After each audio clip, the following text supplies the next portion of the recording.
Dr. Knox. Dr. Mitchell. Are you satisfied that subject died a natural death? Why do you ask? Those two men. What do you know about them, sir? I know nothing and care less. And you'll continue to accept subjects from them without question?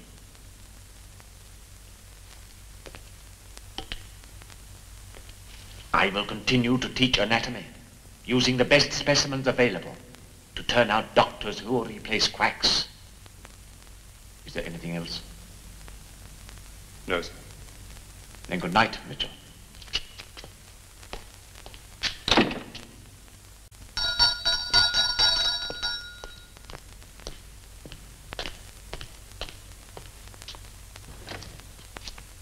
Is Dr. Knox engaged? No wish to be disturbed. The doctor is busy now. We'd like to see him on an urgent matter. Will you kindly tell him? Come in, gentlemen.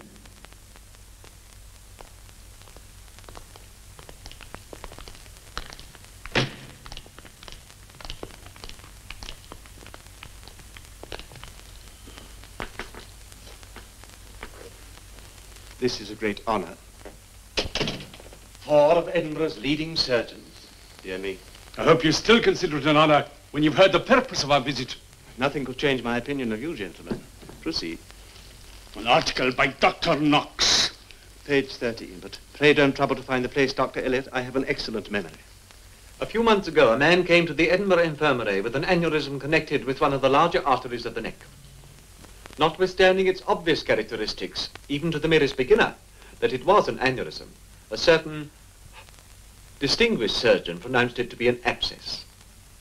Accordingly, this celebrity, who was once an amateur member of the Ring, and who prides himself, among other things, upon the strength of his hands and arms, without pretension to head, plunged his knife into what he believed to be an abscess, and the patient died in a few seconds. Oh, the damned effrontery! How dare you? Dare? Is that a challenge? Why didn't you name the surgeon? Are you frightened of a lawsuit? Since we all know your name and your reputation. You heard that, You gentleman? surprise me, Dr. Ferguson. I would prefer to remain anonymous. I intend to sue you to the last penny in your possession. A most laudable enterprise. No doubt your preoccupation over a rich harvest will inspire a more adequate excuse for your next failure. Why, you? Why didn't you let him strike me? Or were you thinking he would have provided a more potent weapon in the law courts than a mere wrangle over an undisputed fact?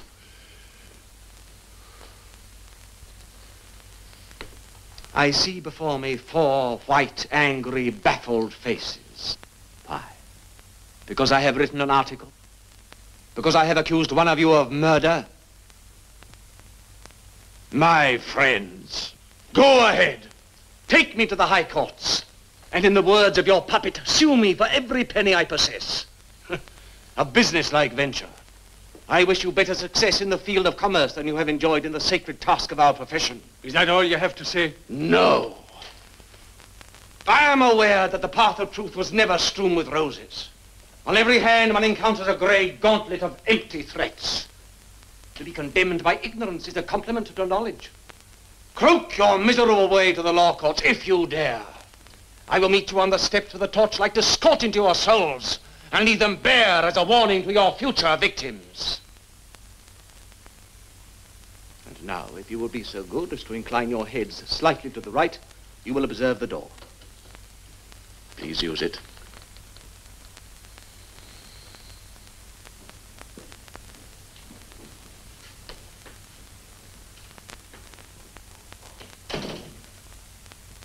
Why do you deliberately insult them?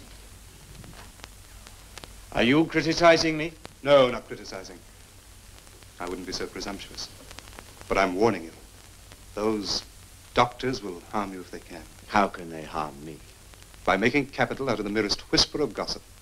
Such as? An association with men like Burke and Hare. And who will listen to them? Am I to be as scared of expressing the truth as they are at hearing it?